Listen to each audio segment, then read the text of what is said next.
Now we're going to put together two main parts of the assembly, the lower and the upper. Now, we're just going to simply put them together, but there is one hitch. We got to get the screen in there. Now this is a little bit more tricky. What we're going to do here is we're just going to make sure that this seats down in here. All right, just like that. Now let me show it to you from another angle here. Is in, little channel, screen outside, and goes in. Boop, just like that. Now, we're going to try to put it aside. It's got a little bump in there so it doesn't get out of hand.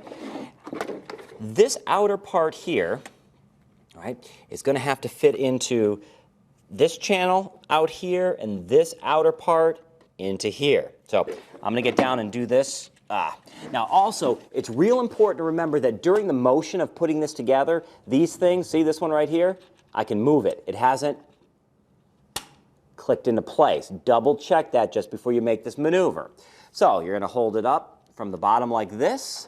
You're going to take it, and it's just sort of an eyeball and levitate. Now follow along with me because I gotta do it the same way here, and I'm checking to make sure both sides are in the channel, and boom, slid into place. All the bits and pieces are matched up. It's nice and even. This spins evenly.